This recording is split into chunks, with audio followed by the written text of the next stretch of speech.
कल हम लोग 4 क्वेश्चन किए थे ना। कल कितना क्वेश्चन हम लोग किए थे? 4 क्वेश्चन किए थे। आज हम लोग देखिए 5वां क्वेश्चन क्या है। 5वां क्वेश्चन में है तुम्हारा how did Franz feeling about M Hamel and school chain. Question का मतलब यहाँ पे ये है कि फ्रांस का जो फीलिंग है ना, फ्रांस का जो फीलिंग है वो स्कूल के प्रति और उसके टीचर के प्रति कैसे बदल गया। ठीक है, फ्रांस जो थे एक छोटा सा बच्चा था, अब उसका फीलिंग जो होता है टीचर के प्रति और स्कूल के प्रति वो कैसे बदला वो हम लोग देखेंगे दोस्तों। क्वेश्चन का मतलब यही है।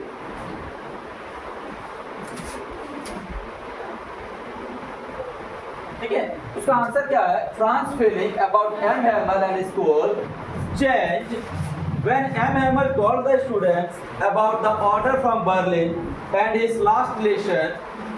Franz forgot about his teacher's ruler and crankiness. Instead, he started liking M. Hammer.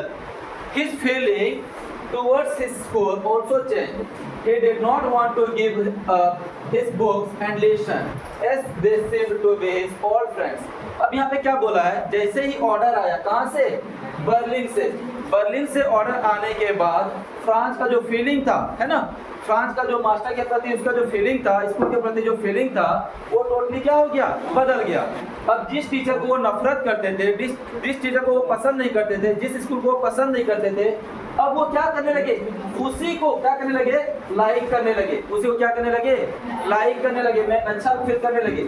साथ ही साथ वो जो किताब, जिस किताब को उसको बोझ लग रहा था, बकवास लग रहा था, आज वही बुक उसके क्या लगने लगे? पुराने दोस्त लगने लगे। पुराने क्या लगने लगे? दोस्त लगने लगे। ठीक है, अब उसके क्या हो गए थे? वो पुराने दोस्त बन चुके थे। क्यों? क्योंकि आज से पहले जो बुक उसको बकवास लगता था, जैसे ही टीचर ने उसे कहा कि कल से आपके यहाँ सिर्फ और सिर्फ जर्मन की भाषा पढ़ाई होगी, तो उसको अजीब सा फील हुआ, है ना। उसको लगा अरे अभी अभी तो हम सीखे ही थे अपना भाषा लिखने पढ़ने के लिए, तब तक में मुझे क्या मिला? दूसरी भाषा का बोझ मिल गया। ठीक है, अब वही पुराना दोस्त क्या लगने लगा? सॉरी, वही पुरानी किताबें, वही पुराने सर, वही पुराने स्कूल, उनको क्या लगने लगे? अब उनके अच्छे दोस्त लगने लगे। ठीक है, अब आगे हम लोग देखेंगे second question, why did Franz not want to go to school that day. Second question का मतलब है उस दिन फ्रांस स्कूल क्यों नहीं जाना चाहता था, है ना। उस दिन फ्रांस स्कूल क्यों नहीं जाना चाहता था? उसका आंसर क्या है? France did not want to go to school that day because he feared a scolding as he had not prepared his lesson on participle. उस दिन फ्रांस इसलिए स्कूल नहीं जाना चाह रहा था क्योंकि उन्होंने पार्टिसिपल में अपनी तैयारी नहीं की थी। जो टीचर ने होमवर्क दिया था, पार्टिसिपल याद करके आने को कहा था, उन्होंने वो प्रिपेयर नहीं किया था, यानी तैयारी नहीं की थी, जिसके वजह से वो क्या हो रहे थे?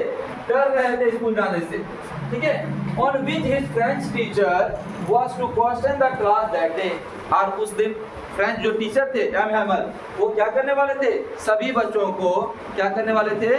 क्वेश्चन पूछने वाले थे। किस पर? किस टॉपिक पर? पार्टिसिपल के टॉपिक पर। ठीक, इसीलिए डर के मारे वह जाना नहीं चाह रहा था। अब तीसरा क्वेश्चन हम लोग देखेंगे यहाँ पे, Why did M. Hamel write Vive la France on the blackboard? M Hamel ने विवे ला फ्रांस ब्लैक बोर्ड पे क्यों लिखा? ठीक है, एम हैमल जो है गुलास में लिखा था ना विवे ला फ्रांस, तो उन्होंने ऐसा क्यों लिखा? तो हम लोग देखेंगे उन्होंने ऐसा क्यों लिखा।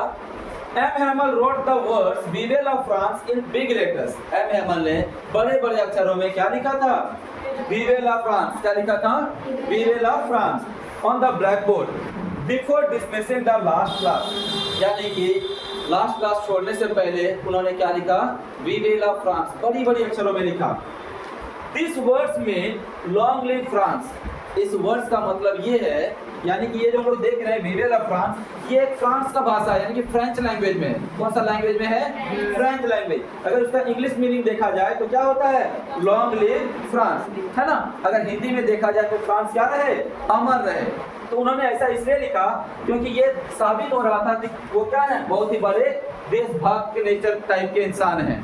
ठीक है, कौन से टाइप के? पैट्रियोटिक, है ना, यानी कि देशभक्त टाइप के क्या हैं? इंसान हैं। जैसे हम लोग क्या करते हैं? देशभक्ति दिखाने के लिए 15 अगस्त को चुनते हैं, है ना, 26 जनवरी को चुनते हैं, बहुत जो है ना, किस लिए जाते हैं हम लोग 15 अगस्त क्यों मनाते हैं? जलेबी खाने के लिए। ऐसा ही होता है ना, 15 अगस्त हम लोग मनाते हैं जलेबी खाने के लिए, है ना। अच्छा 15 अगस्त हम लोग क्यों मनाते हैं? 15 अगस्त हम लोग क्यों मनाते हैं? उस दिन देश हमारा क्या हुआ था? आजाद हुआ था। फिर 26 जनवरी क्यों मनाते हैं? उस दिन हमारा संविधान लागू हुआ था, ठीक है।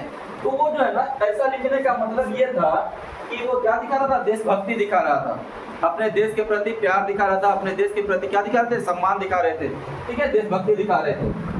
अब आगे हम लोग देखेंगे क्या, अगला question, how did M Hamel praise the French language? यानी एम हैमल ने फ्रेंच भाषा की तारीफ कैसे किया? उन्होंने कहा था ना कि ये दुनिया का सबसे खूबसूरत भाषा है, ये दुनिया का सबसे लॉजिकल भाषा है, आसान भाषा है, ये सब उन्होंने कहा था ना। चलो वही चीज हम लोग देखेंगे यहाँ पे। M Hamel called French language the most beautiful language. M Hamel ने फ्रेंच लैंग्वेज को क्या कहा था? The most beautiful language. क्या कहा था?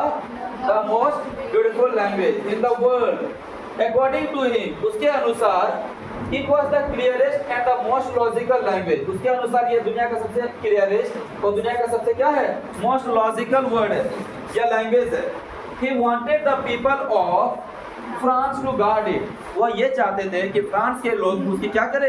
रक्षा करे। उसकी क्या करे? रक्षा करे। किसकी रक्षा? अपनी भाषा की रक्षा, यानी कि फ्रेंच भाषा की क्या करे? वो रक्षा करे, जो अब उनका नहीं रहा, ठीक है, जो अब उनका नहीं रहा। ठीक, आगे हम लोग देखेंगे।